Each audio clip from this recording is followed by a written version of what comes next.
국부론. GDP는 올랐는데 왜 우리는 가난할까? 아담 스미스의 진짜 국부론. 부란 무엇인가? 뉴스에서는 매년 이렇게 말합니다. 한국의 GDP가 또다시 성장했습니다. 수치로 보면 우리는 세계 10위권의 경제대국이죠. 그런데도 이상합니다. 왜 우리는 점점 더 버거울까요? 월급은 오르지 않는데. 물가는 치솟고 퇴근길엔 경제 위기라는 뉴스가 또 흘러나옵니다. 아파트 한 채의 가격은 평생 월급으로도 못 따라가고 코인과 주식 인플레이션이 일상 대화의 주제가 되어버렸습니다. 누군가는 이렇게 말하죠. 경제가 성장하고 있다는데 왜 내 삶은 나아지지 않는 걸까? 이건 단순한 푸념이 아닙니다. 250년 전 스코틀랜드의 철학자 아담 스미스도 이 질문에 답하려고 국부론을 썼습니다. 그가 물은 건 단 하나였습니다. 국가의 부는 어디에서 오는가? 그 당시 유럽의 왕들과 상인들은 금과 은을 많이 쌓을수록 나라가 부유해진다고 믿었습니다. 그래서 식민지를 넓히고 수입을 줄이고 수출을 늘렸죠. 이것이 바로 중상주의, 즉 부는 금고 속에 있다는 믿음이었습니다. 하지만 스미스는 정반대로 말했습니다. 국가의 부는 금이나 은의 양이 아니라 국민이 만들어내는 재화와 서비스의 총량에 있다. 그는 부의 본질을 사람에서 찾았습니다. 부란 사람들이 서로 협력하고 자신의 노동을 통해 새로운 가치를 만들어내는 힘에서 비롯된다고 본 거죠. 그런데 여기서 중요한 차이가 있습니다. 스미스가 말한 국부는 오늘날의 GDP와는 다릅니다. 오늘날의 GDP는 얼마나 많이 만들었는가를 보여주는 숫자입니다. 하지만 스미스의 국부는 얼마나 잘 살고 있는가를 묻는 철학이었죠. GDP는 성장할 수 있습니다. 하지만 그 성장이 몇몇 계층의 자산 가격에만 반영된다면 대부분의 사람들에게는 아무 의미가 없습니다. 스미스의 관점에서 보면 그건 진짜 부의 성장이라기보다 부의 착시에 가깝습니다. 그가 말한 부유한 사회란 모든 사람이 자신의 노동을 통해 삶을 개선하고 그 결과 사회 전체의 풍요가 커지는 사회였습니다. 다시 말해 부는 돈의 총량이 아니라 인간의 생활 수준이었죠. 오늘날 우리는 숫자를 보고 부를 판단합니다. GDP가 오르면 언론은 경제가 성장했다고 말합니다. 하지만 스미스식으로 묻는다면 정말 사람들의 삶이 함께 나아졌는가? 이 성장은 모두의 풍요로 이어지고 있는가? 250년이 흘렀지만 이 질문은 여전히 유효합니다. 우리는 경제의 성장 속에서 살고 있지만 그 안에서 부의 본질을 놓치고 있는지도 모릅니다. 스미스는 우리에게 이렇게 속삭이는 것 같습니다. 부란 숫자가 아니라 인간이 함께 살아가는 방식이다. 이 영상은 바로 그 이야기입니다. GDP가 아닌 국부의 관점으로 본 진짜 경제 이야기. 250년 전의 사상가가 오늘의 우리에게 던지는 질문. 우리는 정말 부유한가? 그 답을 지금부터 함께 찾아보겠습니다.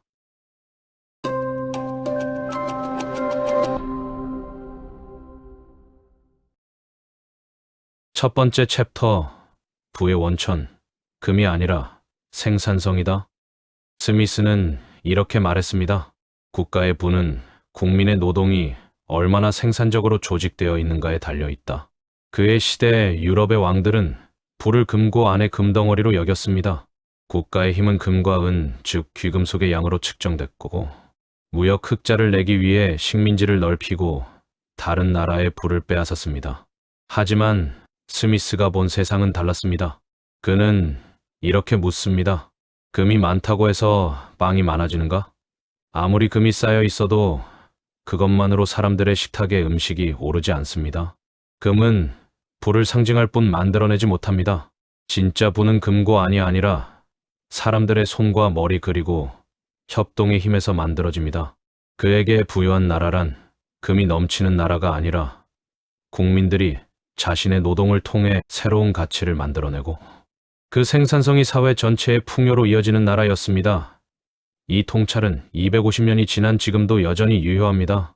오늘날 우리는 부동산, 주식, 코인 등 돈이 돈을 버는 세상에서 살아가지만 스미스의 눈으로 보면 이건 부의 결과이지 부의 원천이 아닙니다. 부의 뿌리는 여전히 사람의 노동과 생산성입니다.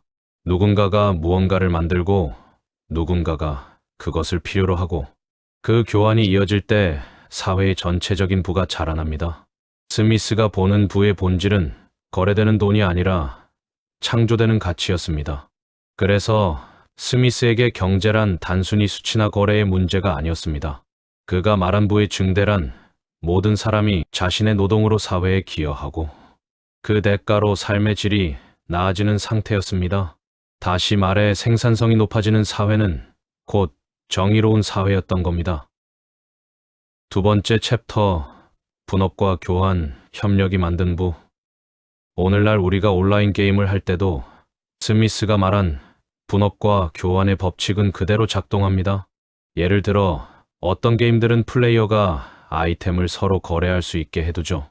같은 시간을 투자해도 한 플레이어는 자신이 잘하는 방식으로 특정 재료를 모으고 다른 플레이어는 전혀 다른 루트로 희귀한 아이템을 얻습니다. 그리고 이 둘이 서로 교환하면 각자가 혼자 플레이할 때보다 훨씬 빠르게 성장합니다. 하지만 교환 기능이 막혀 있는 게임에선 다릅니다. 모든 걸 혼자서 파밍하고 원하는 아이템을 얻기 위해 몇 배의 시간을 써야 하죠. 이때 효율은 급격히 떨어집니다. 스미스의 언어로 말하면 분업과 교환이 사라진 사회입니다. 그는 국부론에서 바로 이 원리를 발견했습니다. 한 사람이 핀을 만들면 하루 20개가 고작이지만 10명이 공정을 나누면 하루 48,000개를 만들 수 있다. 한 명이 모든 일을 다 하면 비효율적이지만 각자가 자신이 잘하는 일을 맡아 협력하면 전체의 생산성이 폭발적으로 늘어난다는 것이죠. 스미스는 이런 협동의 원리를 인간의 본성에서 찾았습니다. 인간은 혼자 살아갈 수 없고 서로의 필요를 교환하며 살아가는 존재다. 우리는 본능적으로 거래하고 나누며 협력합니다. 그 본성이 게임 안의 경제에서도 현실 세계의 시장에서도 똑같이 드러나는 겁니다. 현대의 플랫폼 경제도 이와 다르지 않습니다. 디자이너, 프로그래머, 영상 편집자, 배달 노동자 모두 분업의 일부로서 서로의 노동을 교환하고 있습니다. 문제는 그 분업이 공정하게 조직되어 있는가입니다. 교환이 공정하지 않으면 어떤 사람은 계속 같은 일만 반복하고 다른 사람은 모든 보상을 가져가는 구조가 만들어집니다. 스미스는 이미 18세기에 그 위험을 예견했습니다. 지나친 분업은 인간의 정신을 단조롭게 하고 인간성을 약화시킨다. 협동이 부를 만들지만 그 협동이 불균형하거나 인간성을 잃으면 결국 사회는 성장의 대가로 피로를 얻게 됩니다. 세 번째 챕터, 보이지 않는 손, 이기심의 역설.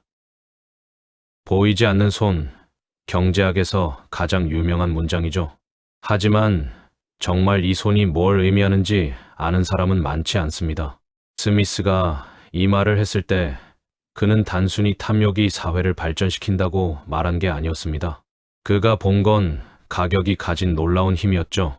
누가 시키지 않아도 가격이 오르면 사람들이 더 많이 만들고 가격이 떨어지면 자연스럽게 줄입니다. 누가 통제하지 않아도 사회가 스스로 균형을 찾아가는 겁니다. 우리가 저녁을 먹을 수 있는 것은 푸죽한 주인의 자비가 아니라 그가 자신의 이익을 추구하기 때문이다. 그의 말처럼 사람들은 자기 이익을 줬지만 그 과정에서 서로의 필요를 채워줍니다. 스미스는 이 현상을 보이지 않는 손이라고 불렀습니다. 그 손은 누가 지시하지 않아도 시장을 자생적으로 움직이게 만드는 신호였습니다. 온라인 게임을 해본 적 있나요? 플레이어들이 아이템을 사고 팔 때 가격이 바로 그 게임의 보이지 않는 손입니다. 누군가 특정 아이템을 많이 사면 가격이 오르고 그 신호를 본 플레이어들은 그 아이템을 얻으러 갑니다. 그 누구도 지휘관 역할을 하지 않지만 시장 자체가 알아서 균형을 맞추는 거죠. 그런데 사람들은 이 말을 자주 오해합니다. 스미스는 탐욕을 찬양했다. 보이지 않는 손이 알아서 다 해결한다? 아니요. 그건 완전히 틀린 해석이에요. 스미스의 전제는 명확했습니다. 이 손이 제대로 작동하려면 도덕감정과 제도가 함께 있어야 한다는 거죠. 그는 도덕감정론에서 이렇게 말했습니다. 인간은 공감과 정의감을 가진 존재다. 즉, 법과 신뢰가 제대로 작동할 때만 개인의 이익이 사회의 이익으로 이어집니다. 만약 시장이 독점되거나 사기와 정보 비대칭이 만연하면 보이지 않는 손은 탐욕의 손으로 변합니다. 그래서 스미스는 국가의 역할도 명확히 말했죠. 법을 세우고 공정 경쟁을 유지하고 모두가 신뢰할 수 있는 제도를 지키는 것. 그가 원한 건 무정부 시장이 아니라 공정하게 움직이는 자유시장이었습니다. 오늘날엔 시장만 손을 움직이는 게 아닙니다. 새로운 손이 등장했죠. 알고리즘입니다. 유튜브의 추천 알고리즘, 배달앱의 배차 알고리즘, 광고의 경매 알고리즘까지. 이건 다 인간 대신 작동하는 디지털의 손이에요. 이 손도 마찬가지로 신호가 정직하면 사회를 효율적으로 움직이지만 편향되면 오히려 왜곡을 만들어냅니다. 주식시장과 코인시장도 그렇습니다. 가격은 단순한 숫자가 아니라 기대와 공포를 반영하기 때문에 손이 거울의 방처럼 자기 자신을 증폭시켜버리죠. 그래서 이 손엔 장갑이 필요합니다. 보이지 않는 손은 맨손과 같습니다. 맨손은 자유롭지만 동시에 위험하죠. 무언가를 쥘 수도 있지만 부러뜨릴 수도 있습니다. 그래서 우리는 그 손에 장갑을 씌워야 합니다. 이 장갑은 단순히 손을 막는 게 아니라 손이 더 안전하게, 더 정확하게 움직이도록 돕는 도구입니다.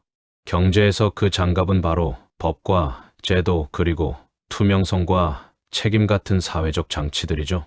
첫 번째로 투명성의 장갑입니다. 알고리즘이 어떤 기준으로 작동하는지, 시장 가격이 어떤 정보에 따라 결정되는지를 공개하는 것. 예를 들어 추천 시스템의 기준을 설명하거나 거래소의 가격 형성 과정을 투명하게 밝히는 일. 이건 손이 어디를 향하는지 눈을 달아주는 일입니다. 두 번째로 공정성의 장갑입니다. 모두에게 동일한 기회를 보장하는 것. 플랫폼이 일부 사업자만 유리하게 만들지 않도록 하고 데이터 접근권을 공정하게 열어주는 것. 이건 손이 특정 방향으로만 쏠리지 않게 무게 중심을 잡아주는 일입니다. 세 번째로 책임의 장갑입니다. 손이 잘못된 결정을 내렸을 때 그 손을 만든 사람과 제도가 책임을 지는 구조를 만드는 것. AI나 금융 시스템이 사고를 내면 그 피해가 누구에게 어떻게 돌아가는지를 명확히 하는 일. 이건 손이 힘을 가졌을 때 그 힘의 책임을 묻는 일입니다. 이렇게 보면 스미스가 말한 보이지 않는 손은 단지 시장의 자율이 아닙니다. 그 손이 제대로 작동하도록 장갑을 입히는 사회적 기술이기도 합니다. 장갑이 없다면 손은 탐욕에 휘둘리고 결국 자신과 사회를 다치게 만듭니다. 하지만 장갑이 있다면 그 손은 여전히 자유롭게 인간적인 방향으로 움직이죠. 네 번째 챕터, 시장과 제도, 공정함이 자유를 만든다. 스미스는 자유시장을 믿었습니다. 하지만 그는 동시에 무규제 시장의 위험도 알고 있었습니다. 그가 말한 자유란 아무도 방해하지 않는 자유가 아니라 모두가 공정하게 경쟁할 수 있는 자유였습니다. 그래서 스미스는 시장을 떠받치는 세 가지 기둥을 제시했죠. 국가는 국방을 책임지고 법을 세워 정의를 지키며 민간이 감당하기 어려운 공공사업을 수행해야 한다. 이건 단순한 행정이 아니라 시장이라는 경기장의 룰 세팅이었습니다. 룰이 없다면 경기는 곧 폭력과 사기로 바뀌죠. 오늘날의 시장도 같습니다. 우리는 규제를 풀면 혁신이 생긴다는 말을 자주 듣지만 스미스의 관점으로 보면 공정한 규칙 없는 자유는 곧 독점의 시작입니다. 특히 플랫폼 시장이 그렇죠. 처음에는 누구에게나 기회를 주는 열린 시장처럼 보입니다. 하지만 일정 규모를 넘어서면 이야기가 달라집니다. 최근 우리나라에서도 특정 쇼핑 플랫폼이 상품 노출 순위를 조작하거나 입점한 소상공인의 광고비를 불공정하게 부과한 사례들이 있었습니다. 소비자는 객관적인 정보를 믿고 구매했지만 뒤에서는 돈을 더 낸 업체의 상품이 상단에 노출되고 있었던 거죠. 결국 피해는 소상공인과 소비자 모두에게 돌아갔습니다. 누군가는 경쟁의 기회를 잃고 누군가는 가격과 품질을 기준으로 선택할 권리를 잃은 겁니다. 이건 더 이상 자유시장이 아니라 특권시장이 된 거예요. 이런 문제를 바로잡기 위해 존재하는 게 바로 공정거래위원회, 플랫폼 공정화법, 그리고 소비자 보호제도입니다. 이들은 단순한 감시 기관이 아닙니다. 경기장의 심판이자 룰을 지키는 최소한의 제도적 장갑이에요. 스미스가 말한 자유시장도 이런 제도적 장치 위에서만 유지될 수 있습니다. 자유시장은 경쟁이 아니라 특권이 된 순간 더 이상 자유롭지 않다. 스미스의 이 말은 250년 전이 아니라 지금 한국 시장에도 그대로 적용됩니다. 그가 본 자유의 본질은 자유롭게 거래할 권리보다 공정하게 경쟁할 권리에 더 가까웠습니다. 그래서 진짜 시장의 자유는 강자의 독점이 아니라 법의 평등함 위에서 세워져야 하는 거죠. 5번째 챕터, 자유무역과 성장, 교환이 번영을 만든다. 스미스는 중상주의 시대의 사고방식을 정면으로 비판했습니다. 그 당시 유럽은 이렇게 믿었죠. 금과 은이 많을수록 나라가 부유하다. 그래서 각국은 식민지를 넓히고 무역 흑자를 내기 위해 관세를 올리고 다른 나라의 시장을 억누르며 경쟁했습니다. 이게 바로 중상주의 메르캔틸리즘입니다.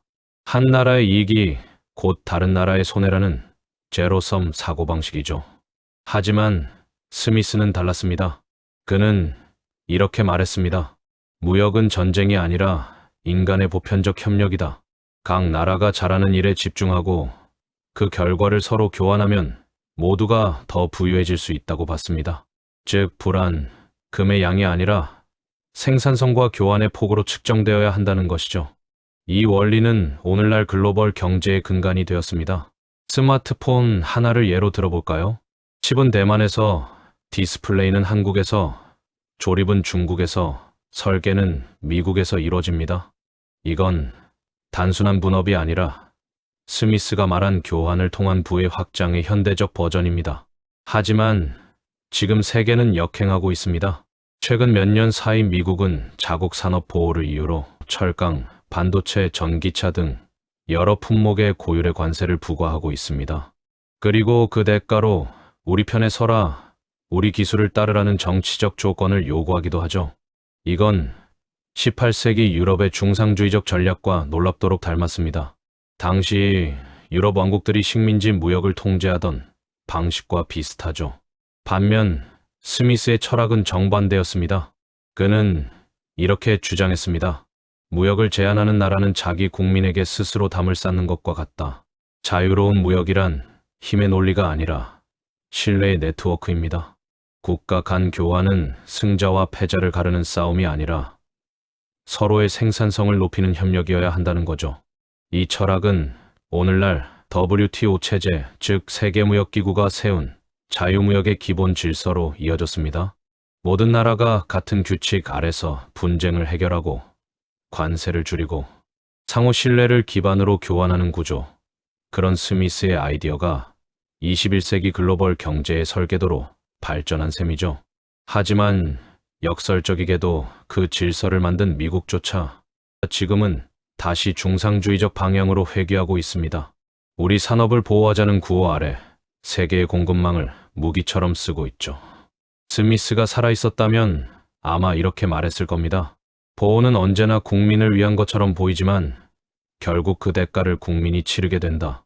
결국 자유무역은 선택이 아니라 공동 번영을 위한 약속입니다. 서로의 장점을 교환하고 그 과정에서 함께 성장하는 시스템이죠. 스미스의 말처럼 부는 경쟁에서 나오는 게 아니라 교환과 협력에서 태어난다. 우리가 지금까지 이야기한 국부론은 단순한 경제 교과서가 아닙니다. 250년 전 스코틀랜드의 한 철학자가 세상에 던진 질문이죠. 정리하자면 부란 무엇인가? 아담 스미스는 부를 금이나 은의 양으로 보지 않았습니다. 그는 사람의 노동, 그리고 사람들 사이의 신뢰와 협력을 진짜 부의 원천으로 봤습니다. 그의 시대엔 금을 쌓는 나라가 강대국이었지만 오늘날엔 데이터와 신뢰를 쌓는 나라가 강대국입니다. 형태만 바뀌었을 뿐 원리는 같습니다. 부는 결코 혼자서 쌓는 것이 아니라 서로를 믿고 나누는 과정에서 만들어집니다. 하지만 지금의 세계는 그 단순한 진리를 자주 잊습니다. 서로의 이익을 지키기 위해 담을 쌓고 더 많은 돈을 벌기 위해 신뢰를 줄입니다. 국가든 기업이든 개인이든 점점 협력보다 통제, 신뢰보다 불안을 택하고 있죠. 스미스는 이런 세상을 예견하듯 말했습니다. 사람이 서로를 믿지 못하면 시장은 무너지고 사회는 멈춘다. 그래서 국부로는 지금 우리에게 하나의 단순한 질문을 던집니다. 당신이 만드는 분은 누구와 함께 나누고 있습니까?